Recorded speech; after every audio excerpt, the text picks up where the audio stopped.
Avançando nessa estrutura da mente, eu quero entrar agora num tema que a gente estuda também no curso de formação, então alguns de vocês vão lembrar, não sei se vocês se desenvolveram nesse assunto ou não, mas talvez seja interessante até estou pensando se a gente faz um aprofundamento aí nas próximas aulas dentro desse tema, vamos ver como é que hoje a gente desenvolve essa pequena introdução, para ver como que a gente pode abordar esse tema ao longo das próximas aulas, porque sobre essa perspectiva, né, porque tem a ver pelo fato de semente, a gente falar dos Yoga Sutras de Patanjali, tá? Que é um tema interessante e que vai falar muito sobre essa estrutura da mente, então a gente poderia olhar através desse viés da aura, desse campo psíquico, como que os Yoga Sutras foram planejados e propostos, melhor dizendo, para que a gente pudesse ter uma compreensão do que é o yoga e do que são as estruturas que envolvem esse estado e o que precisa ser feito, vamos dizer assim, quase que como um guia prático ali do que fazer, do que não fazer, diante das possibilidades da vida e como que a gente pode acessar esse campo que foi traduzido lá como yoga. Então eu quero entrar um pouco com vocês nisso, sob a ótica, lembrando aqui, sob a ótica da aura. A gente está então olhando a partir dessa ótica. Estou fazendo um recorte aí, mas vai ser interessante a gente observar porque é um campo psíquico. E os Yoga Sutras vão falar basicamente da estrutura da mente, porque é o ponto central. E tem a ver com a estrutura da cosmogonia que nós falamos na aula passada. Já vamos fazer essa ponte para fazer esse link com o que a gente falou na aula passada. Só previamente, nós não vamos entrar aqui, mas só para título de informação, acredito que muitos de vocês sabem, quando a gente fala Yoga Sutras de Patanjali, pressupõe lá uma pessoa. Historicamente não tem como afirmar se foi uma pessoa, se foi um grupo de pessoas, o que foi, quem fez isso.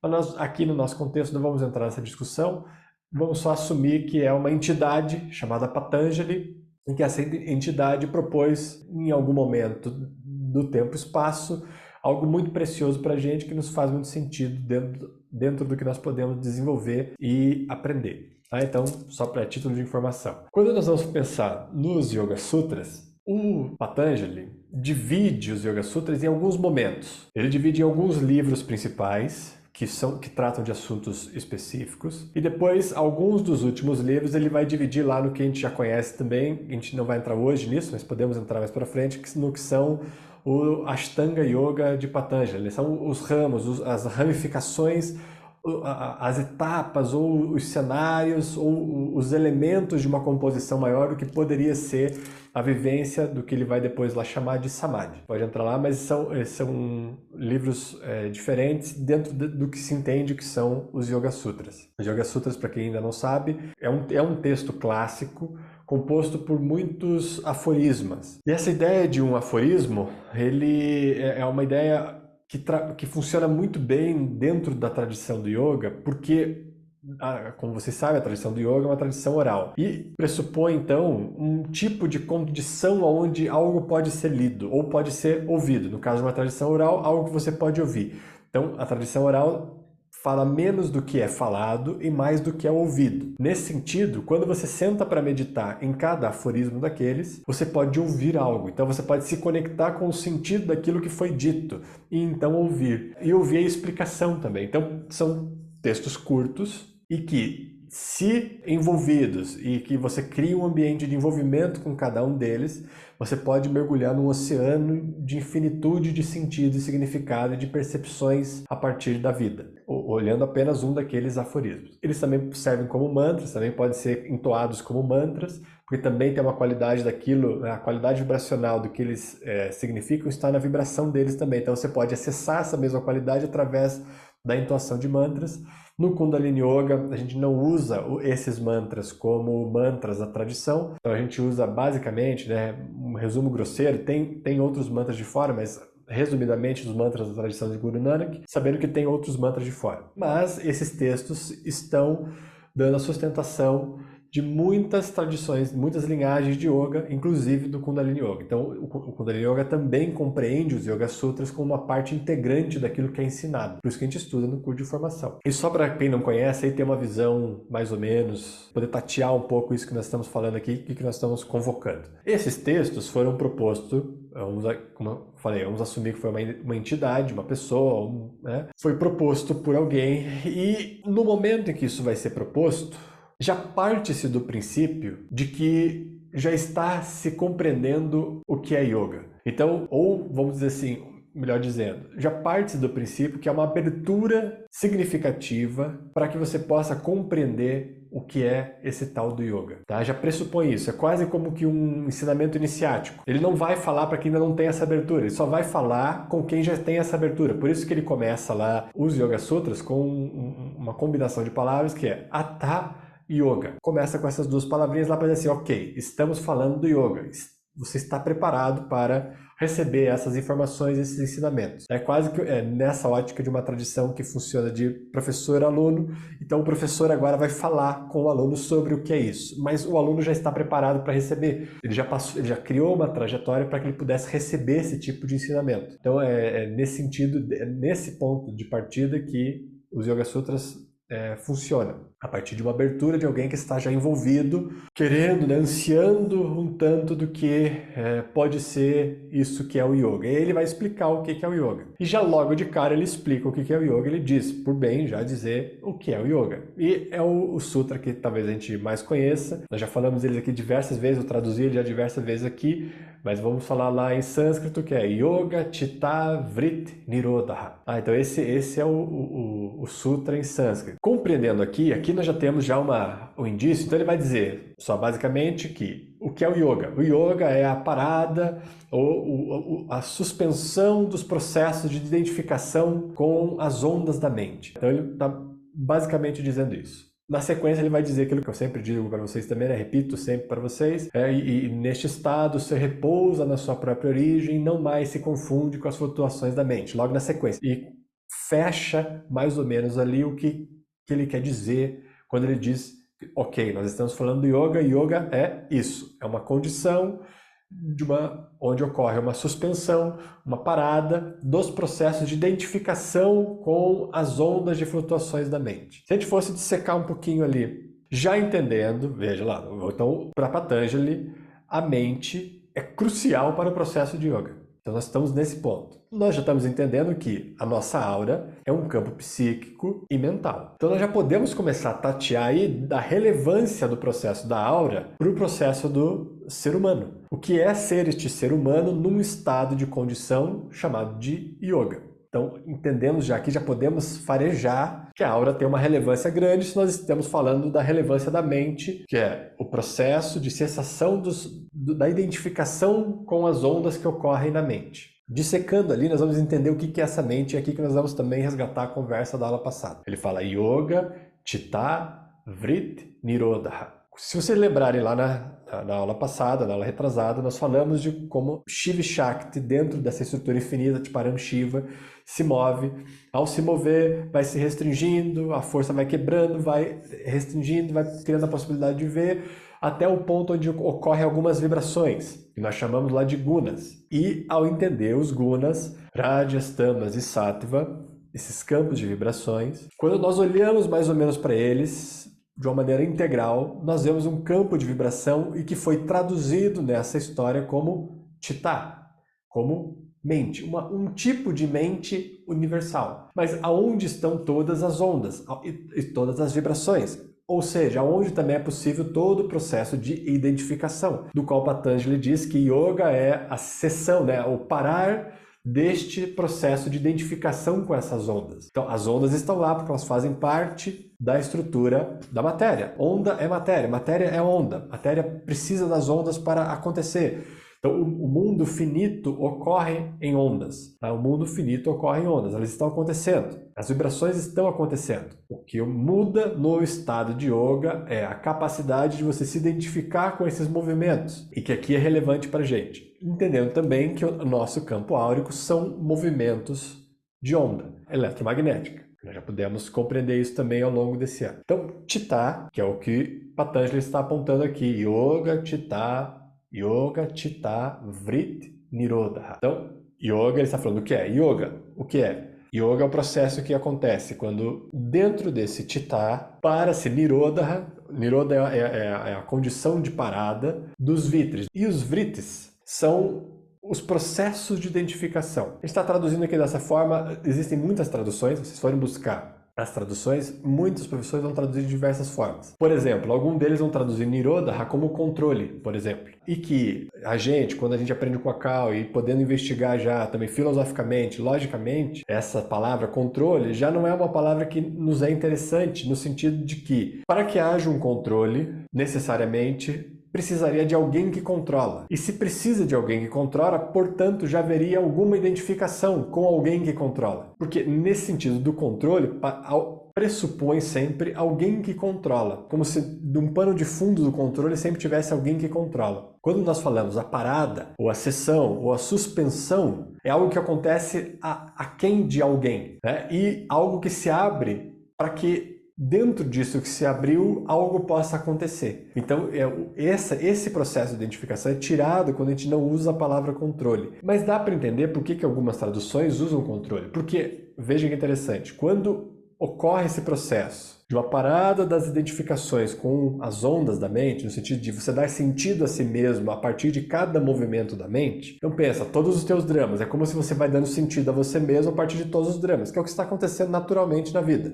Infelizmente, nós estamos envolvidos nesse processo.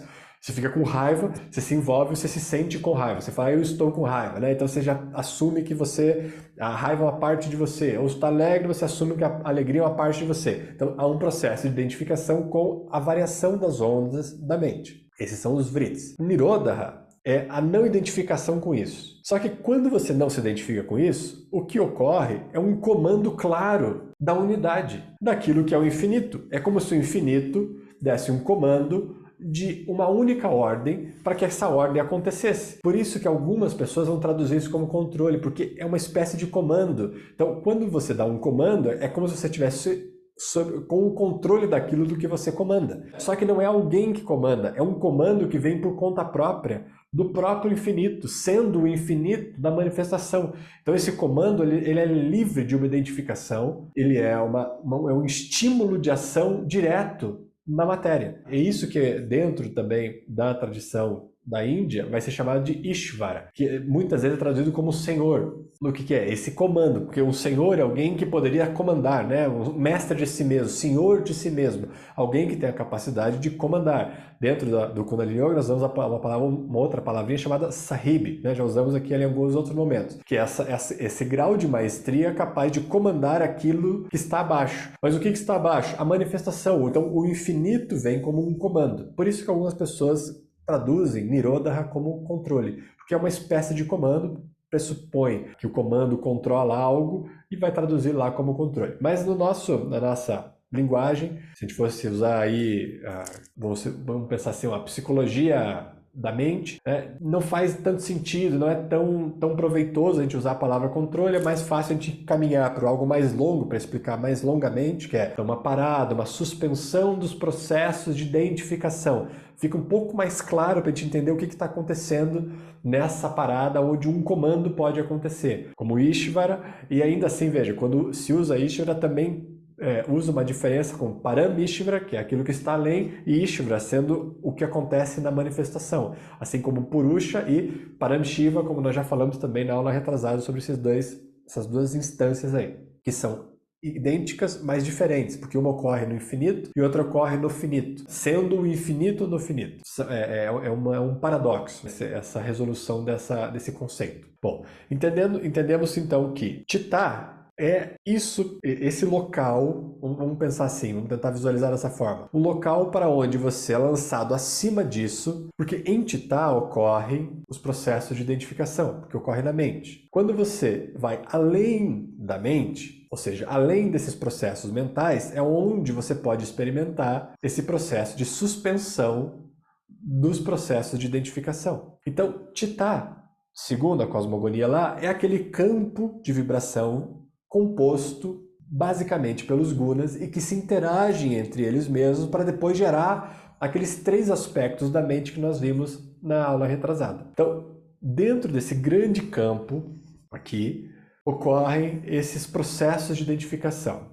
E Patanjali está dizendo que quando há uma superação desse estado, desse contexto, ou seja, você acessa um outro campo acima disso, uma possibilidade diferente, ocorre uma suspensão nos processos de identificação com aquilo que está acontecendo ali. Isso para vocês entenderem, tentarem entender aí o que esse sutra está dizendo. Yoga Chitta Vritti Nirodha. Os vrittis, por sua vez, eles acontecem, Patanjali vai, digamos assim, direcionar basicamente cinco formas desses vrittis acontecerem. Então, estamos entendendo aqui que vritti são, melhor dizendo, as ondas que ocorrem na mente e que, ao ocorrerem, geram um grau de identificação. Cada pensamento nosso gera em nós um tipo de identificação com eles. Isso são os vrittis. E os vrittis surgem basicamente simulado por 5 instâncias que Patanjali vai delimitar ali. A primeira delas é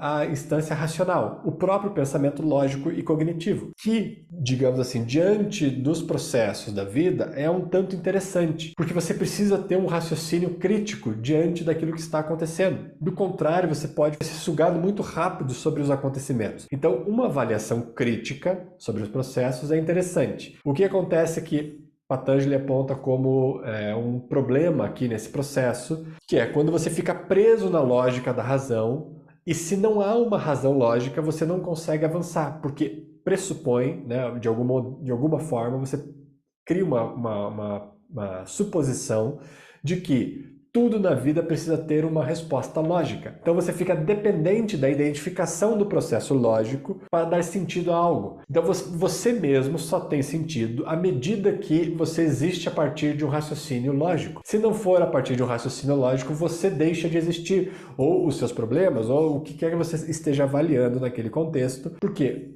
a medida que você está usando para se identificar são os processos racionais. A racionalidade é um dos campos que geram esses processos dos vrittis de identificação. Esse é um dos meios. Outro estímulo, a irracionalidade. Se, por um lado, a racionalidade pode gerar isso, no entanto, a racionalidade aqui tem esse lado interessante, que é um tipo de pensamento crítico, do qual nós precisamos sempre recorrer para poder avaliar a vida de um modo crítico, sem você ficar aceitando qualquer bobagem que lhe é oferecida. Esse pensamento crítico é interessante, deixa de ser interessante quando tudo precisa ser determinado pela lógica. Na irracionalidade, é um tanto aqui o que a gente falou já em algumas aulas aí para trás, quando a gente fez também uma outra avaliação da mente a partir do consciente, inconsciente e subconsciente, muito o que vem do subconsciente e do inconsciente. Então são as projeções. A irracionalidade são as projeções. Veja, vamos pensar num exemplo. Você tem um tipo de medo em relação a algum animal. Você chega perto desse animal, ele pode ser o mais manso possível, todo mundo afirmar que ele é manso, você está vendo que ele é manso, no entanto, o seu subconsciente continua mandando um estímulo irracional de que você tem medo porque você teve algum trauma, alguma relação passada com isso, continua mandando um estímulo de modo que você não consegue se relacionar com aquele animal ali, porque você tem aquele medo irracional que vem à tona naquele momento. Então, isso é um tipo de estímulo irracional que gera um processo de identificação, ou seja, naquele momento você está identificado com um tipo de medo, ou seja, você sente aquele medo como se fosse seu e, portanto, não consegue relaxar de modo a se relacionar com aquilo que está acontecendo. E isso leva para um monte de outras coisas, são os padrões. Os padrões que acontecem na nossa vida são irracionais nesse sentido, porque eles não têm uma razão lógica. Quando você olha logicamente para eles, você vai assim, não faz sentido eu ter medo disso, eu ter isso, eu sentir raiva, fazer isso aqui. Você está olhando logicamente. Logicamente não faz sentido, no entanto aquilo acontece, porque é irracional. Então essa é uma outra instância de se gerar esses processos de identificação. Uma terceira instância, Patanjali vai apontar lá como a fantasia. O que ele vai dizer como fantasia? Se na ótica da irracionalidade são os seus padrões vindo à tona, padrão pressupõe aquilo que é conhecido, por mais que você, a princípio, não tenha tomado consciência do padrão, mas é conhecido, é um ambiente conhecido. A fantasia seria um tipo de identificação com algo que vem de algo que ainda não foi conhecido por você. É um tipo de estímulo que foge ao ambiente que é conhecido para você, mesmo que seja o ambiente do sofrimento já conhecido por você. Então é um tipo de estímulo que vem de outro local, tá? Não vem desse mesmo local dos padrões, vem de um outro local. Se a gente fosse tentar mapear isso, a gente poderia dizer uma situação inusitada que ocorre na sua vida e que te gera um tipo de de reação do qual você nem esperava, porque você nunca viveu aquilo, então surge uma reação também que você não conhece dentro de você diante daquilo que está acontecendo novo, ou algo ali dentro lá daquela camada mais profunda, que é o inconsciente, que também ainda não está nem no subconsciente, então não está no subconsciente, ainda está muito longe do consciente, como se fosse realmente completamente desconhecido. Poderia tatear um pouco por aí e entender dessa forma de onde viria esse estímulo da fantasia que Patanjali está propondo. Uma outra maneira de você se identificar com os processos da mente é o que o Patanjali vai dizer lá, que é o sono, que ocorre de fato quando você está dormindo. Tá? Então são os processos que ocorrem naturalmente lá dentro quando algumas funções estão desativadas, mas o processo da mente ainda está em pleno funcionamento. Tá? Vamos dizer assim, poderia ser similar, mas é diferente à irracionalidade, porque na irracionalidade você está acordado. Então você está, ao mesmo tempo que o subconsciente está tomando conta, você está consciente por estar acordado. No sono, o elemento aqui é que você não está consciente acordado. Você está dormindo e ainda assim os seus processos mentais estão em funcionamento, com algumas áreas fisiológicas desligadas, porque você está dormindo. No entanto, os processos continuam se identificando. É por isso que no sonho você consegue se identificar e sentir as emoções, sentir o medo, sentir toda aquela angústia ou a felicidade que pode acontecer dentro do sono. Porque os processos de identificação ainda estão ligados. No que o Patanjali vai dizer essa camada aqui no sono. E uma última camada que ele apresenta seria a camada das memórias. Então veja que interessante. Patanjali também vai dizer que esse processo de memórias geram um processo de identificação. Nós temos aqui dois processos de identificação a partir das memórias. O primeiro que ele apresentou, que era a irracionalidade, que são os padrões que podem ter vindo de traumas que você viveu no passado, ou podem ser reflexos de outros momentos. Para quem entende na trajetória de yoga, pode compreender as outras vidas, por exemplo. Mas dentro desse aspecto da memória, são coisas que você viveu. Então, vamos pensar lá. Relacionamento. Relacionamento é uma questão para muitas pessoas, porque diante de uma experiência de relacionamentos ruins, por exemplo, você vai tendo a tendência a ter medo dos próximos relacionamentos pela experiência que você teve no passado. Então, você começa ou a se fechar, ou a criar outros níveis de critérios para tentar avaliar melhor, para ver se você escapa de cair na mesma cilada que você caiu já em outro momento, porque você não soube perceber algumas questões. Então aquilo fica registrado na memória e isso fica te acompanhando, gerando um processo de identificação. Os traumas vividos nesta vida estão dentro dessa camada aqui também que Patanjali vai chamar de memória.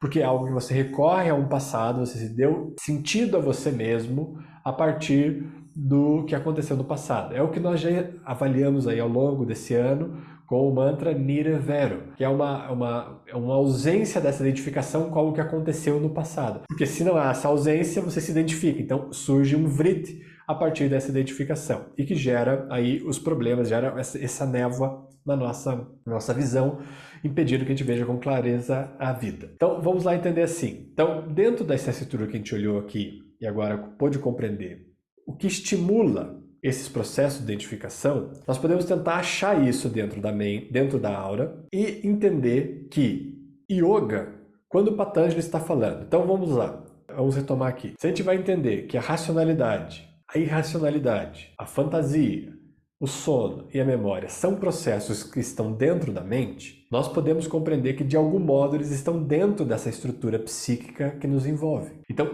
é o nível de presença que vai determinar os processos e o nível de identificação.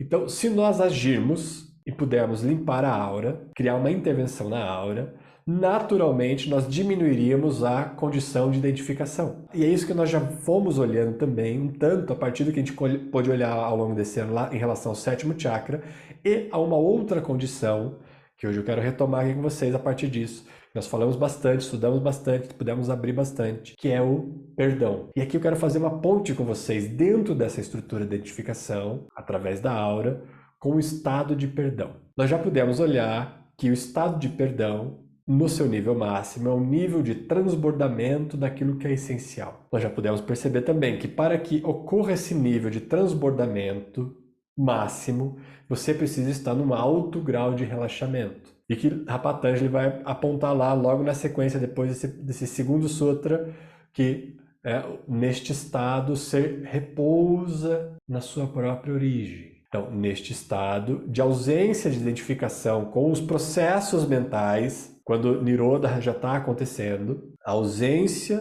desse processo de identificação, o ser relaxa e repousa na própria origem. Esse repouso é um tipo de relaxamento naquilo que é essencial. E se ocorre esse relaxamento naquilo que é essencial, naturalmente ocorre um transbordamento disso. Então nós poderíamos fazer aqui, na nossa perspectiva desse estudo, de que Patanjali está apontando que yoga é o estado mais elevado de perdão. Porque é onde ocorre um nível mais elevado de relaxamento, de modo que você não mais se identifica com todas as questões, ou seja, não há ninguém mais para perdoar, porque não há ninguém mais que poderia te machucar, nesse sentido que nós falamos, e neste momento pode ocorrer um transbordamento daquilo que você é.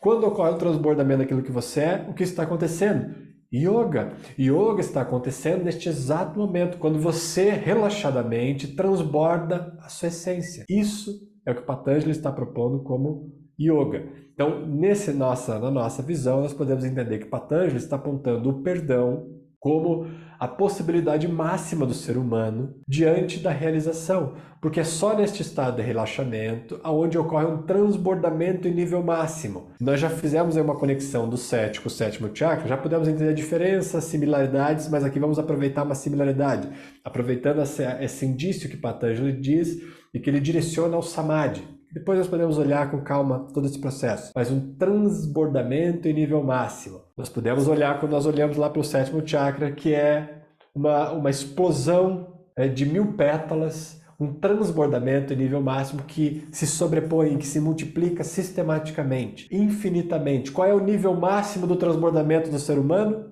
Infinito. Porque não há limite para esse transbordamento. É nesse nível de transbordamento que o perdão pode ocorrer. E se é nesse nível de presença e de contexto que você está em Samadhi, você está vivendo o estado de yoga. Então, é no nível mais elevado desse transbordamento que o yoga pode ser percebido tal como ele é. E consequentemente, a vida tal como ela é. Porque há uma capacidade de relaxar, de entender que a vida não está em nenhum momento oferecendo nenhum perigo, por isso que você não tem que perdoar ninguém, porque você nunca está em perigo. Por que você vai perdoar se você nunca teve ninguém que te ofendeu? Neste estado ocorre esse transbordamento. Fazendo uma outra paralela com os números 1, 4 e 7, que nós vimos aí também nas aulas passadas, quando nós fortalecemos a aura, ou seja, nós limpamos os nossos níveis de identificação com essas ondas, nós acessamos um campo especial de neutralidade, ou seja, que não tem identificação mesmo, o 4. E que nesse 4 que ocorre? O transbordamento da essência. Então, para nós, neste estudo da mente, criando essa conexão direta da mente com a aura, faz todo sentido também, aquilo que já foi apresentado aqui, que é o que o Shiva Acharya aponta, do número 7 ser o ponto de entrada, o ponto principal da estrutura do humano. Porque é dentro desse campo mental, aonde você se identifica, que você pode não mais se identificar com isso que ocorre, vivendo dentro dele. Dentro desse campo de vibração, você não mais se identifica, você está no meio do barulho, mergulhado no silêncio, na origem, no local de onde todo som sai, de onde toda a vibração sai. Você está repousando na origem, no silêncio. O silêncio é o local de onde toda a vibração pode acontecer. E todo esse campo eletromagnético é vibração. Então você está dentro dessa vibração, mas repousado na origem. Isso é o que Patanjali está apontando quando ele diz o que é yoga. E é isso que nós estamos caminhando quando nós fortalecemos a nossa aura. É para esse nível de relaxamento e essa capacidade de você transbordar aquilo que é essencial, assim como nós já falamos isso muitas vezes aqui. E hoje nós vamos retomar, então, a partir desse contexto aí do perdão, uma prática que é para estimular esse contexto, mas entendendo que, neste contexto, ocorre um nível de relaxamento tal ao ponto de não mais você se identificar com nenhuma dessas ondas, não achar que nada na vida pode te machucar e neste momento então transbordar a potência máxima infinita, 1000 elevado a 1000, elevado a 1000, elevado a 1000, o próprio significado de Sahasrara ou Samadhi, ou essa atitude meditativa diante da vida, de você viver em meditação. Neste estado, quando isso acontece, yoga, você está em pleno estado de meditação. Sadhana está acontecendo em cada instante da vida. A prática está acontecendo em cada instante da vida. Você está na prática, que é outro conceito que vem dentro dos sutras de Patanjali, Abhyasa e Vairagya, que é você está totalmente envolvido com a prática, no entanto, não há nenhum processo de identificação. Essas duas combinações simultaneamente, esse paradoxo que ocorre simultaneamente no ser, enquanto ele vivencia e experimenta essa condição. O estado belo é o que todo ser humano se direciona, é para lá que cada coração se abre, e é isso que nós vamos hoje também proporcionar e trabalhar, envolvendo essa potência da aura e criando essa condição de transbordamento em nível máximo.